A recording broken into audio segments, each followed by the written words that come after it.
So yeah, today I think we got myself, we got, Andrew from Trident Airsoft. and also I'm Hunter again. Hello. Hunter is the ingenious gentleman behind the Hulkfet, the infamous MOSFET everyone loves. Yep. I don't know. I don't do much of that anymore. I mean, there's still a few on Brill Armory, but I mean that's kind of it. I'm in school, so I haven't made a whole lot lately. Which sucks because they really do rock. But anyway, we're doing a podcast today because I finally moved over to the Cheney, Spokane area for school, and it turns out there's a lot of cool airsoft guys over here. So I decided to have them over, and we're doing a podcast. And I think the subject we're going to touch on today is our best and worst experiences airsofting. So let's have Mr. Andrew over here start off. Let's start with our worst experience. Let's make things really bad. You've clearly got some welts on the side of your face. So. Yeah, yesterday's game was great. The whole weekend was awesome.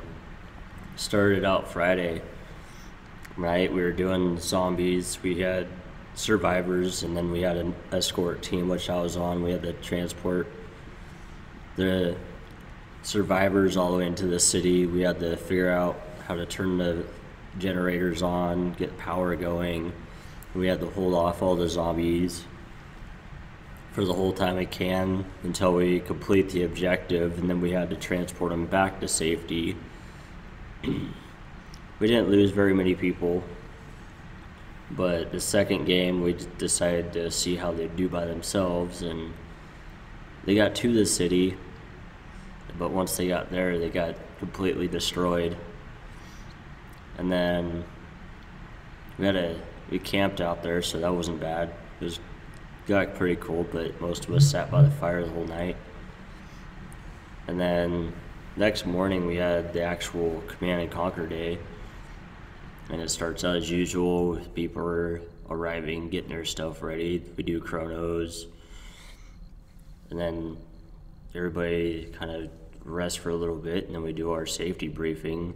And once that's kicked off, we figure out what event we're gonna run first, and the whole day everything ran smoothly. And then the last game of the day, I got lit up in the face, but it wasn't that bad. It was a little close for my pleasure of that fast rate of fire, but That's why you wear a full face mask, sir. I mean, I played without full face for so long, it doesn't really bother me. I'd rather my teeth didn't get shot out, but whatever works for you. Well, usually if I know I'm getting shot at, I try to close my mouth. Most people try to scream and run away. So, that was a bad experience? It's a little bit of both. Yeah? It's not one of my all-time worst, other than looking down the barrel of Dale's Galil, but Yeah, that doesn't sound like fun. 400 FPS at who knows what rate of fire. Ugh. Stupid. It's up there. It's like 28. Ouch. But I think my worst was around the time I started playing years and years ago. That's when we didn't know what FPS limits were. We didn't know. We just kind of just went by courtesy and respect. Everybody just go out there and have a good time. And I took I think it was like a 4.0 or 4.5 from a M14. I was shooting almost 700 FPS directly to the chest with no body armor. I just was wearing a t-shirt because I didn't have nothing at the time. And it felt like it knocked the wind out of me. Ow. Well, damn. That definitely qualifies as something painful. Mr. Hunter Ward, what would you classify as your worst airsofting experience? Well, there was a point in time where there was this indoor arena opened called Nighthawk Airsoft, and it was like a Friday night. There used to be like this big thing there called Friday Night Fights, and that's when there are typically a lot of people together. Because during the weekends, no one really went there for whatever reason, so we just all gathered on Friday nights. And it was like a good way to like get out of like the partying scene too. But this one Friday night in particular was just kind of like, just kind of ran really poorly. The staff were just kind of absent, kind of like letting the store kind of flow. No one was running chrono, and then someone was running one of the games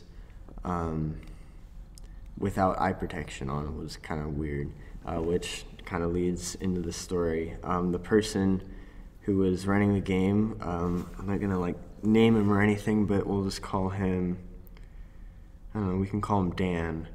And Dan there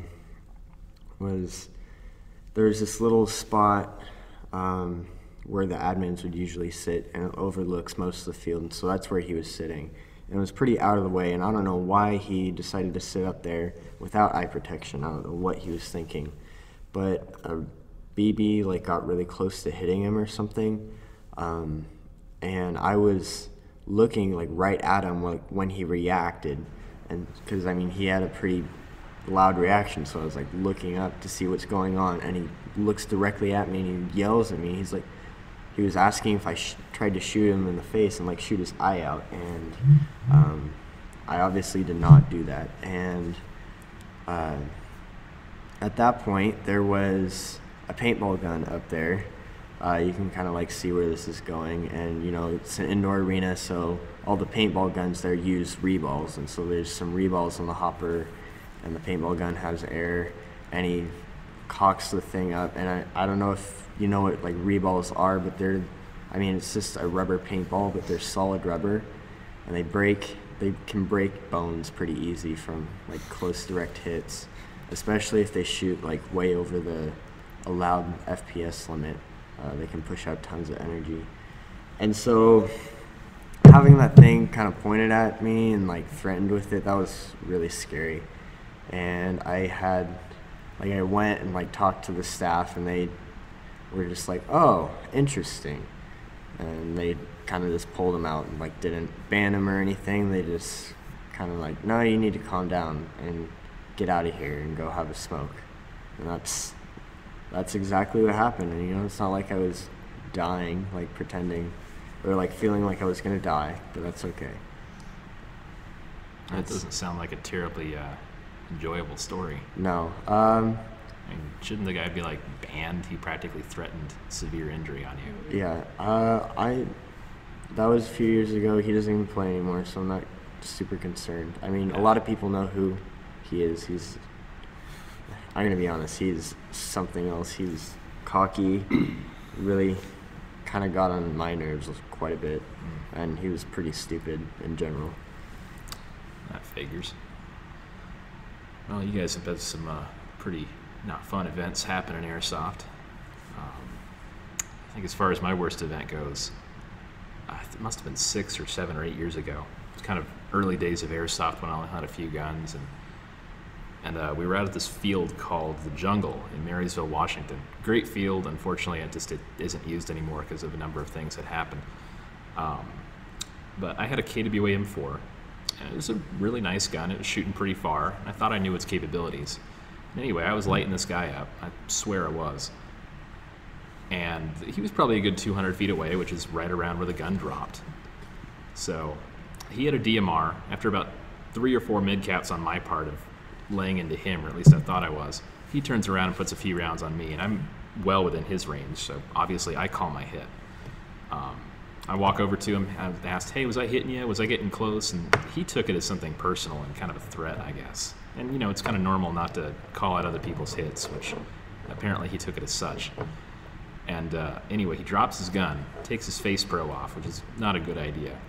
Comes up about an inch from me. Starts cussing at me, yelling at me, spitting at me, and just poking his finger in my chest, telling me, what the fuck, man, what the fuck, man. And just, that was the creepiest experience. The guy was probably 40 or 45, ex-military, good 6 inches taller than me. It freaked me out a little bit. It wasn't terribly fun. And now we've got our bad experience out of the way.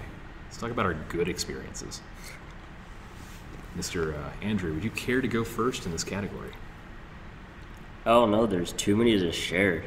I get you Because I've been playing for, I think it's 11 years now.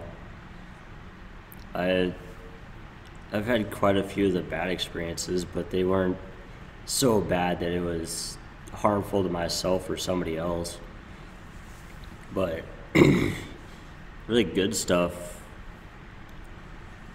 Would you like just normal, just like or a you good game like or something? ultimate best type of? Yeah. Well, if I would say like my normal favorite and best moments, I would say like just playing with all the good friends I played with for so long. We know how each other work. We know how, even if we're facing each other, it's more of a challenge back and forth. But if it comes down to like when we're together, running together, we don't have to constantly be checking on each other. We just kind of know exactly how each other are gonna work. But some of the big events, games that we run, usually always turn out good. I mean, I had to get on somebody's case this last winter, or this last year, because AK that was shooting right around the 400, and he was open fired full auto at me like at 3 feet away, and that kind of ruined my whole day. And Hunter was there watching that, or just hear me fucking make a fool of myself, yelling at him. But Was that at the Crucible? no, it was at Nighthawk during, I think it was Walk the Lines. When I was in the trenches, standing over that guy yelling at him, and you and Daniel were in the city just watching. I don't know. I don't remember much from Walk the Line. But I'd say my ultimate best experiences of airsoft are actual milsim ops. Traveling, like this last August, we went to Camp Rylea in Warrington, Oregon, and it was a 16-hour op. Of course, it's your normal op, but it's more intense. And we wiped out the Russians so easily that they got pissed off in the middle of the night and left. But Somehow that doesn't surprise me. well, it just happens that they changed some of the rules while we were playing, but they didn't form the U.S. side, but they did the Russian side. So we had two safety buildings that we couldn't take over. Like the NATO forces, they had the church. Mm-hmm. The Russians had the 3-story, which is the biggest one in the city. Yeah, I remember that And one. then halfway through the night, they switched it, saying that we can take the 3-story, but we had them all pinned inside there. So they were all shooting full auto out windows, doors, out through the hallways, down the stairs. Which that's a semi-only event, right? Well, unless you're an LMG. Oh, right, yeah. It's a semi-auto, but everybody was using full auto because we surrounded the whole building. So they didn't have much of a choice except to cheat. We had grenades and flashbangs and stuff, but after 11 o'clock we couldn't use them because the sound. It's too loud out there. But they shut down the whole op until they called a ceasefire until 3 o'clock in the morning. The Russians asked for it, and over half of them went back and got drunk and fell asleep and didn't wake up when they were supposed to, and all the rest of them, they just left and went home. So it went from 92 Russians to 20, and we still had all 92 of our forces. That's just poor sportsmanship. And then I think a week after that, they posted up or something on the website saying that they want a rematch and that we can't use admins like we supposedly were, which the only time that we asked for them was when we got false information that we could take the 3-story. Mm-hmm. But other than that, like, the whole operation was awesome. The trip there and back was great. I went to one Milsom West op at the same place a couple of years back. It just blew my mind. Mm-hmm. But I could say those are my best experiences.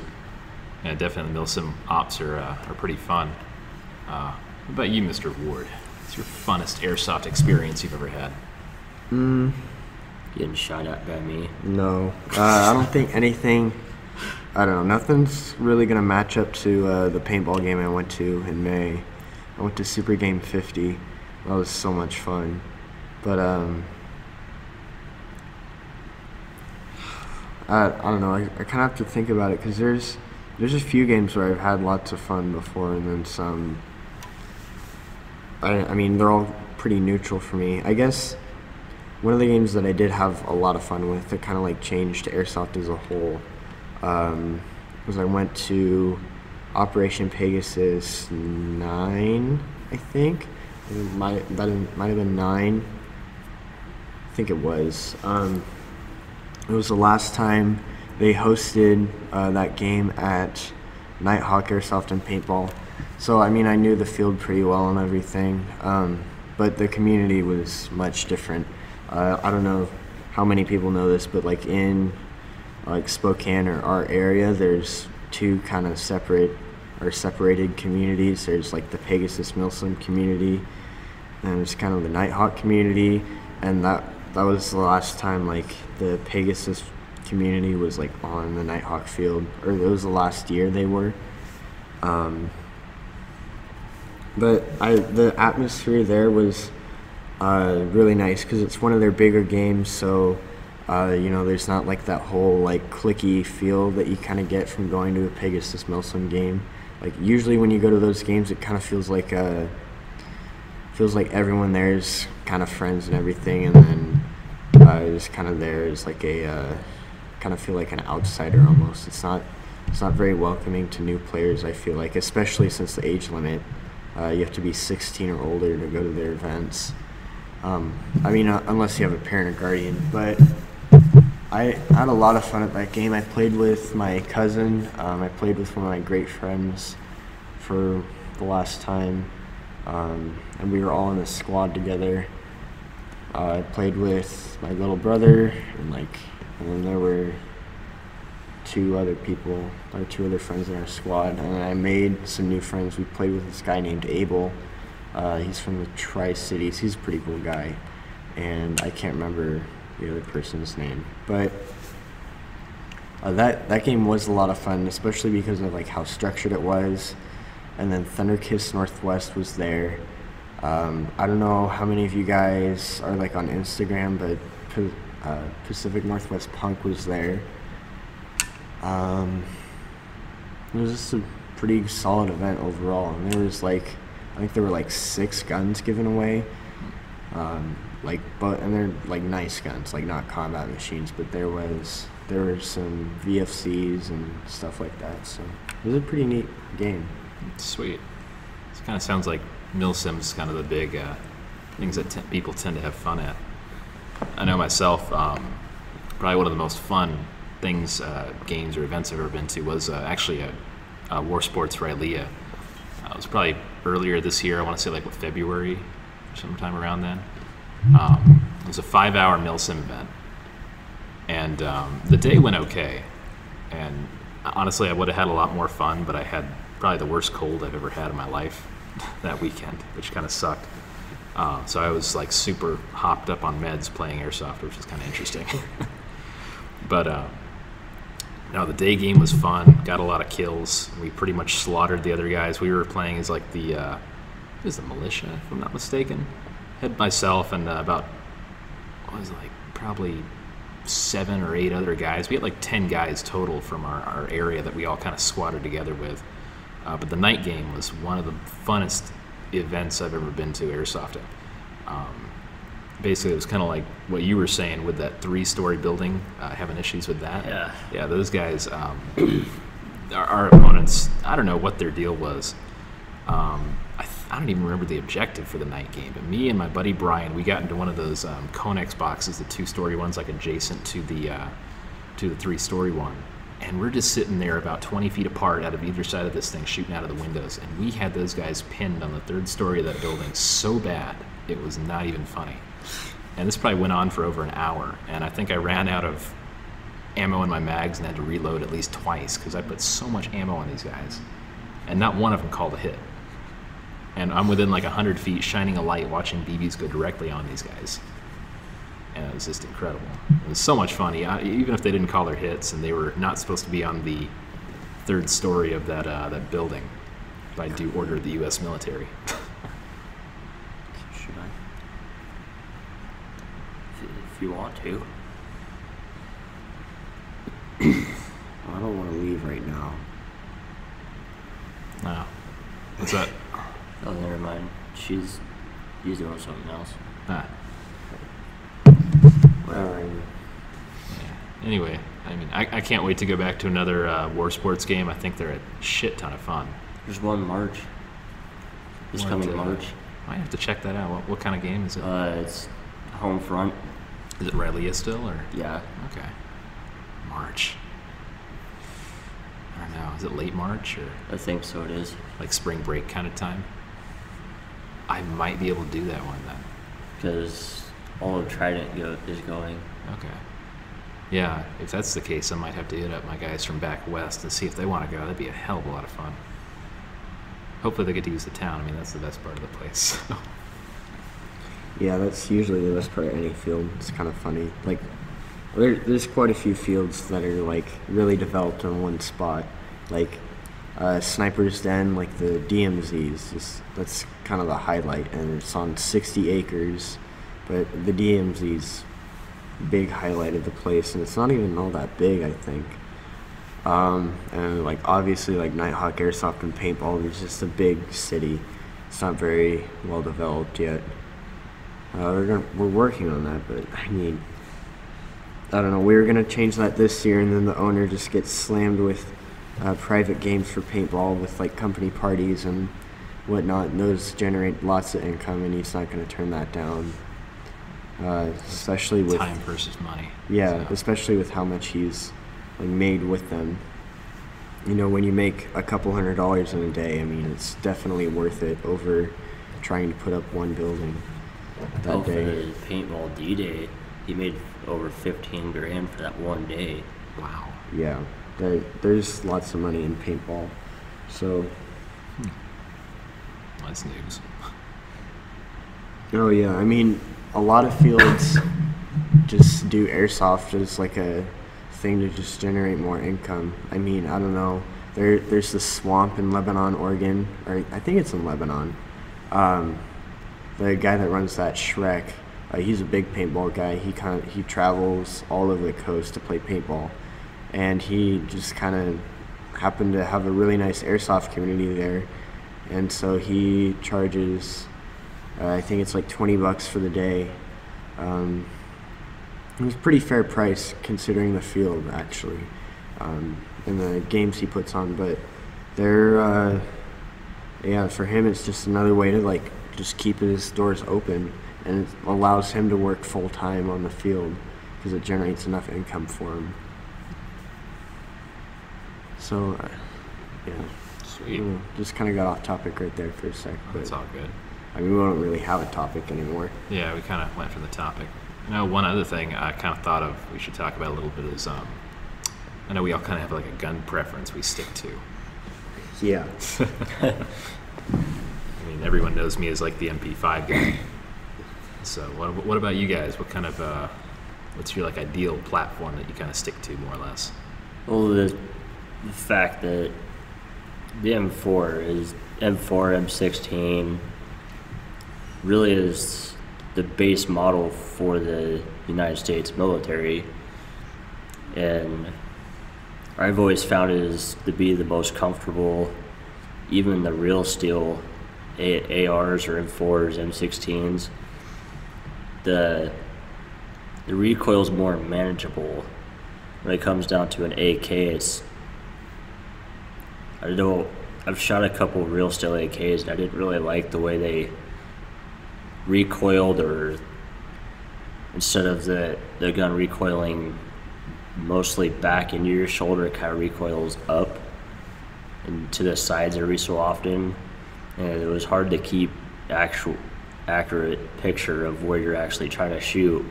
With an M4, it's more easy. I mean, there's different variants out there, different sizes, especially in airsoft. There's countless different variations you could do to them. I think countless is an understatement. It's insane. But it's M4s. Like, I have the Crytek LVOAS that's got so much money into it and on it, but I love that gun.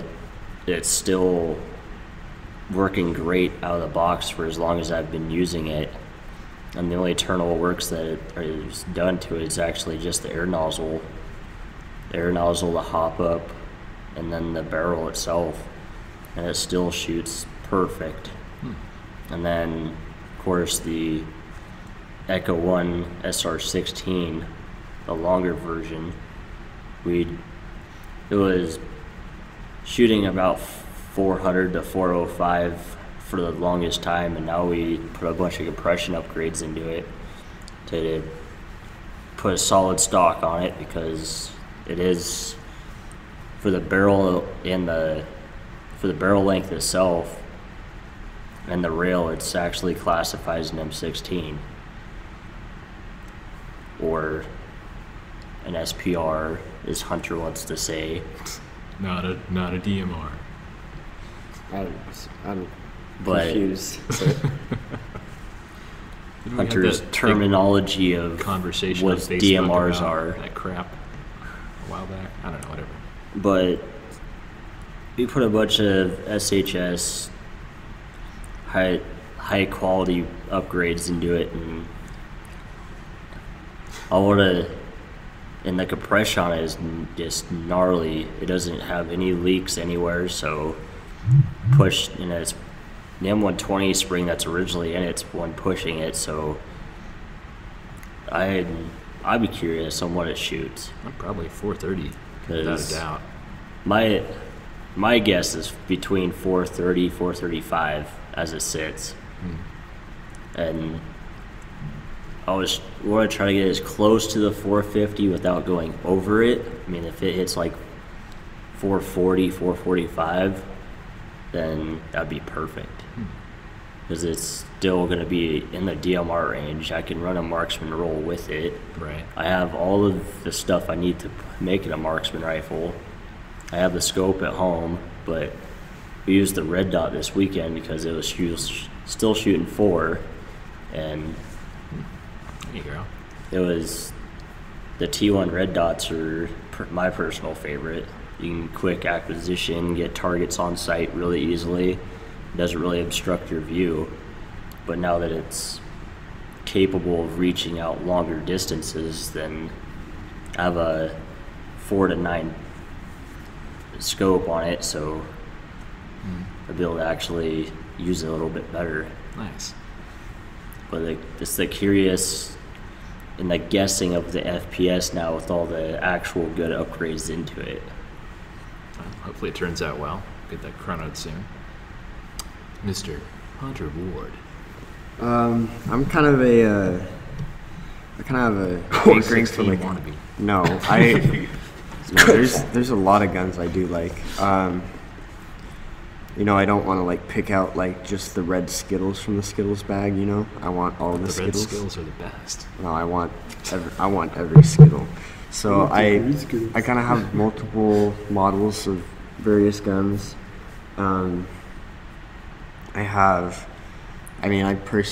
Personally, my favorite gun type, I don't really have one. In terms of airsoft, I look at it from more like a technical standpoint. And from a technical standpoint, AKs are pretty superior. They do have a really nice gearbox, which hardly ever breaks. Disassembly is easy for VFC style. I can get into the gearbox in like less than 5 minutes. It's ridiculous. Most of them are made out of steel. The hop-up is like tight and secured into place, and it does not move. You don't have to rely on anything trying to push it back into the gearbox. I do like that it also takes like motor cages, and you can usually swap out motors pretty quick if you want. And then you can run the wiring out through the top cover and put a battery on the stock, and so you can have kind of like that RC battery type thing, and that's really helpful for when you try and push for like some really stressful builds, especially like DSGs. And another thing with that is that AK mags are pretty nice. Like cheap AK mags work very well. Those Cyma mids feed upwards of like 55 rounds a second with like 0.3, so you don't really have to do much to get them to feed pretty well either. But no, I personally own like a VFC Scar H, and then I just got a Tokyo Marui recoil shock, a 416 Delta model, and then I also own another 416, the VFC limited edition, or I guess it's technically Elite Force limited edition. Same thing. Yeah, I mean, I've looked at some guns for so long, and I still want quite a few of them, but I just need to kind of lay off of buying guns. Yeah, so you spent a lot of money on the 416, so. Yeah, yeah, I did. And shoot, you can buy a car for that much. Yeah, I do have quite a few. I do like a diverse array of guns. I mean, there are,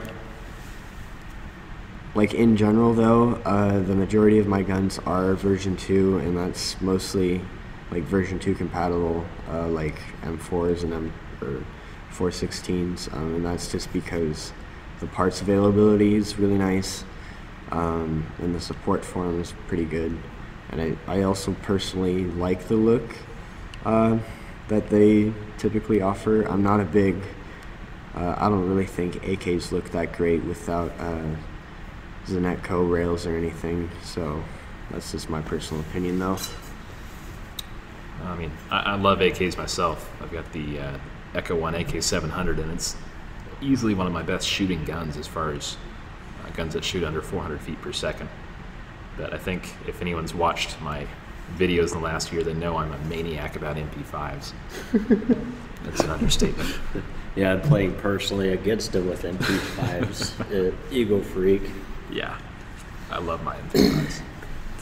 I shot you with that MP5K a few times, didn't I? It surprised the hell out of me. Yeah, it was a Come fun around the gun. corner and just see you. I'm like, aw. Actually, almost every single one of my MP5s, minus my SD6, has a Hulkfet in it. So there you go. No, I love my MP5s. I think I've still got 4. I sold a couple of them. I got good prices on them. I'm happy to part with them since I like to share the MP5 love. But between that and the SR25 are both like my big guns, except the SR25s tend to be a bit more expensive, so I tend to have more MP5s than those. But like the MP5, it's harder to find because right now I think VFC, and if you can find them, the Elite Force ones are about all you can find, and those are up there in price. I mean, you know, several years ago you used to be able to get the Echo 1s and the Cymas for under $200, and they were solid performing guns once you tune them up. And just the fact that, you know, nowadays they're kind of rare, they shoot really well, they're comfortable. Those are super fun things. Plus I got to shoot the hell out of this guy at it just a couple feet away. Well, the only thing I had that was even closest so you can be legal is my Elite Force 1911 TAC. You can still do some work with that. But like, it surprised the hell out of me because I've not really used pistols like constantly like that. Mm-hmm.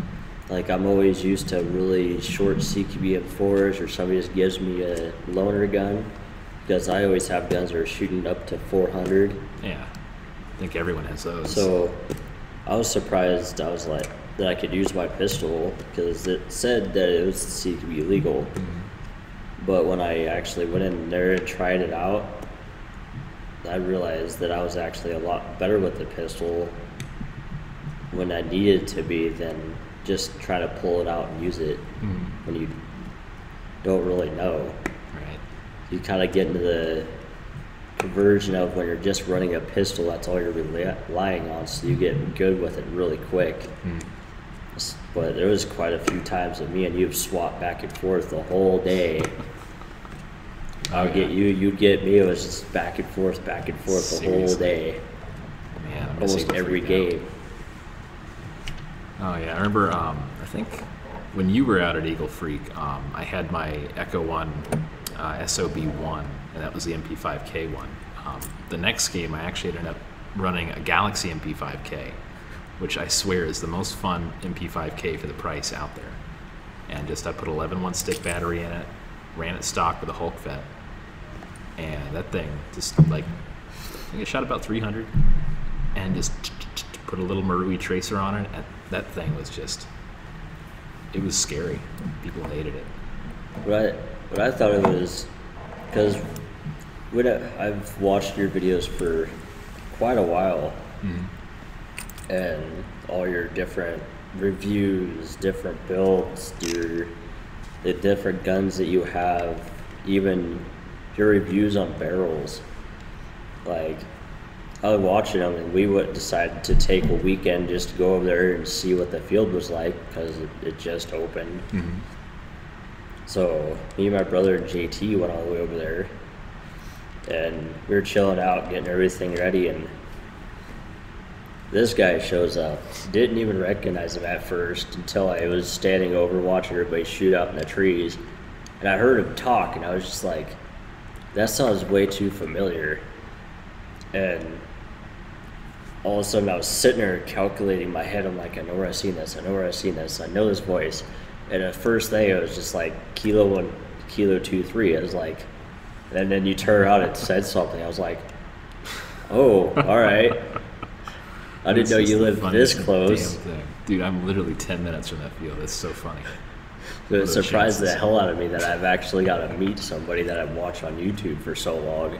Oh man, not to toot my own horn here, but it's super funny. I'm taking a math class over here at Eastern Community College, and I've started a study group, and one of the girls in the study group, she Snapchatted me the other day, saying, hey, Oh, yeah. I know what you're talking about, because you heard about this. yeah, someone told me yesterday. They were like, I was doing a sniper test with this guy, and he was like, so do you know that Andrew's like going to Eastern Washington University? I was like, yeah, I've talked to him a few times. And then he was like, that's so weird. I like came over and like met him, and it was, oh my god, it was like a dream. It was so funny. Oh man, it was really weird. She's Snapchatting me like, dude, this is your #1 fan. I'm like, okay. It was really cool. I love meeting fans. They're always really nice people. Except for that guy I met at Rallia who, and I quote, can I hug a YouTuber? It's the weirdest thing. Oh my gosh. You know who you are. Oh my god. Oh man, no, it's just really funny when people realize that I actually tend to live closer to them than they think. Well, I knew you lived in the Washington area because I heard like Bellevue type. One of your videos, it's like, I was out there, thought about it, and then you said like exactly kind of where you're at. I'm like, no, really? Yeah. Crazy. And then that one time that we decided to take a weekend to travel all the way over there to go play, just check out this new field, see if we wanted to go back or not. Right. We were kind of doing our own thing because we were the first ones there. Yeah, I mean, I think the game started at like noon there. And you guys probably got there like 9 or 10 or something. We got there like 8:30. Dude, I don't even think the guy that sets it up gets there that early. He was there, but he was kind of like hustling around trying to get things set up. Ryan's a pretty frantic guy in the mornings there, so. But it was pretty hilarious, like realizing that you were there. Dude, I made sure I could airsoft. Like that was one of the last weekends I was able to play there. Like I think I got that weekend and one more before I moved over. And I just getting Sundays off of work to go airsoft there was almost impossible, just because our sales manager he's a case on his own. That's a whole nother tangent story there, but yeah, it's such a fun field, and just getting a weekend to go airsoft there it's huge. So you really lucked out. It's the right weekend. I thought it was pretty cool. I'd go there every weekend if I could, because it's inexpensive. I think it's like, what, $10 Yeah, it was 10 for the bucks. day, and you get like 5 or 6 hours of play until everyone gets pretty exhausted and leaves. But no, it's a super fun field, and I wish I could have gone there a couple more times while I was over there. No, but I fully intend to go back. It's one of the better fields in the area. I think we got that field, and we got paintball station's okay. Haven't really been a fan of it for a while, but damn, I'm really bad with field names.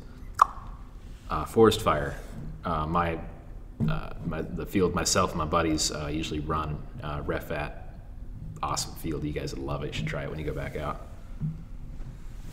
Yeah, I actually met the Forest Fire Field owner at the paintball game I was talking about, Super Oh, is Game. that Ezra? Yeah. Oh, you talked to him. Yeah, I talked to Ezra. Oh, that's funny as hell. Cause And I was actually the one that told. I think I told him that you were moving over before you told him. So because he came and talked to me the next game. He's like, "Hey, I met some of your fans out there." I was like, some of your fans. That's kind of weird. It was kind of like talk about it like that. Well, I know I'm known on YouTube, but it was just kind of funny. It's like, what? That's kind of weird. He's got like a stalker moment. What's going on I here? didn't realize he talked to you. That's funny. No, just like paintball field owners are pretty cool. They Yeah, Ezra's a super cool guy. yeah, they help like paintball. Like I don't know how many people know this, but usually there's quite a few paintball fields that like help each other out, and they like get each other's communities and like travel to each other's games. Like I mentioned Shrek earlier, who runs the Swamp in Oregon, and he came up to Nighthawk to play some paintball in August, and he brought like 20 other people with him to come support Nighthawk, and there was probably like 90 people at that game. So it was a really good turnout for paintball. It was a good weekend. Remember, just as far as turnouts go, it must have been, 7 or 8 years ago. It was a while ago. It was one of the Chris Kringle events that we usually have out in Western Washington. They used to hold it at the Jungle, which I had mentioned earlier in Marysville. And it was such an insane turnout. It's just like it's a Christmas event. We do charity for Toys for Tots. Everyone brings a toy, and that's their payment to play. And I think we had 300 people out there. It was incredible. Jeez. I mean, at the time, this is like a 30-acre roughly field. I mean, half of it's out in a big open field, and at the time there were lots of scotch brush and hills and stuff out there, and then the rest of it's in the semi-thick forest. And just when you can see 100+ people in an open field shooting at each other, it's a special time in your life. Oh my god. It was incredible. You could literally like. I was running with I wish I didn't have a GoPro at the time, unfortunately. But no, I was running with the NBR guys, super cool guys, and we probably got 50+ kills apiece in like an hour. It was amazing. We all ran out of ammo several times and had to go reload. But you could literally sit in a field with a gun that shot 200 feet and outrange 90% of the people around you. Jeez. It was amazing. That was a lot of fun. But we've been going for about 45 minutes here. Yeah, I think it's time to call it quits. I think we're going to call it quits for the day, gentlemen. It's been a pleasure having you on this wonderful podcast, talking about all the goods and bads and all our guns, and the fact that it's a very small little airsoft world when you meet the owner of the field that I play at, way over here. So, yeah, that is kind of weird. Cool. Thanks, guys, and I hope you guys enjoyed listening to our little podcast.